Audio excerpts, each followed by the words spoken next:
Hakikat bahasa. Sistem lambang bunyi konvensional namun arbiter digunakan oleh masyarakat penuturannya untuk berkomunikasi. Pengertian bahasa, menurut teori ahli, yang pertama adalah Korel. Menurut Korel, bahasa adalah sebuah sistem yang berstruktura mengenai bunyi dan urutan bunyi, bahasa yang sifatnya manasuka yang digunakan atau yang dapat digunakan dalam komunikasi antar individu, sekelompok manusia, dan yang secara agak tuntas memberi nama kelompok pada benda-benda, peristiwa, dan proses-proses dalam lingkungan hidup manusia.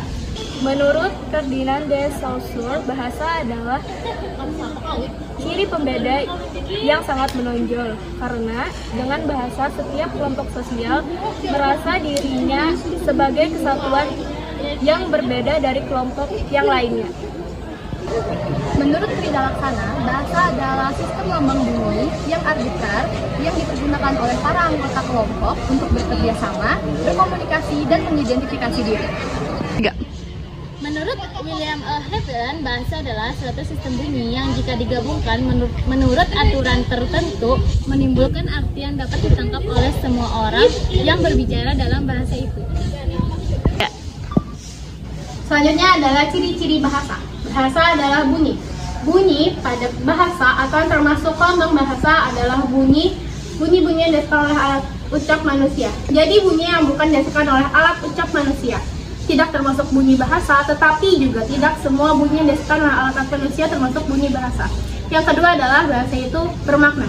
Karena bahasa sendiri menyampaikan kata dan setiap kata terikat pada makna. Yang ketiga adalah bahasa itu adalah lambang. Kata lambang sering dipadukan dengan kata simbol dengan pengertian yang sama.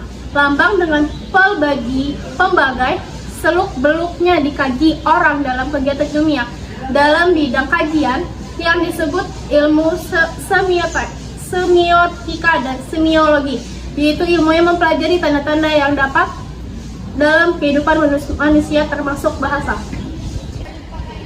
Yang kelima, bahasa itu arbiter. Yang dimaksud dengan bahasa itu arbiter adalah tidak adanya hubungan wajib antara lambang bahasa dengan pengertian atau konsep yang dimaksudkan oleh lambang tersebut. 3. Bahasa itu konvensional. Semua anggota masyarakat bahasa itu mematuhi konvensi bahwa lambang tertentu digunakan untuk mewakili konsep yang diwakilinya. 9. Bahasa itu bervariasi, artinya setiap bahasa yang digunakan oleh sekelompok orang termasuk dalam satuan masyarakat, bahasa tidak memiliki satu atau dua bahasa saja, tetapi beraneka ragam. 10. Bahasa itu dinamis, yaitu selalu mengikuti perubahan dan perkembangan zaman. Seiring dengan sifat bahasa tersebut, masyarakat pengguna bahasa selalu berupaya untuk mencari, menciptakan, memproduksi, dan membentuk kata-kata yang disesuaikan dengan kebutuhan pengguna bahasa. Ke-11, yaitu bahasa itu produktif. Maksudnya adalah bahwa meskipun unsur-unsur bahasa itu terbatas, yang jumlahnya dapat dibuat satuan-satuan bahasa yang jumlahnya terbatas, meski secara relatif sesuai dengan sistem yang berlaku dalam bahasa itu.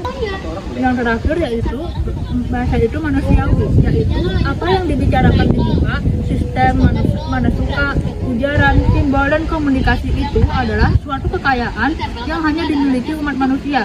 Ringkasnya bahwa manusia yang berbahasa sedangkan hewan-hewan lain tidak berbahasa. Fungsi bahasa. Yang pertama, alat untuk menyatakan ekspresi. Bahasa menyatakan segala yang digunakan oleh manusia sebagai media untuk membebaskan diri dari persoalan-persoalan atau tekanan hidup yang dialaminya. Yang kedua, alat komunikasi. Bahasa sebagai alat komunikasi. Dalam kehidupan sehari-hari, tentunya manusia tidak akan lepas dari kegiatan komunikasi. Dengan begitu, manusia dapat menciptakan kerjasama dengan sesama warga. Hakikat bahasa. Sistem lambang bunyi yang konvensional namun arbiter yang digunakan oleh masyarakat penuturannya untuk berkomunikasi. Pengertian bahasa menurut para ahli. Yang pertama adalah Carroll. Menurut Carroll, bahasa adalah sebuah sistem berstruktur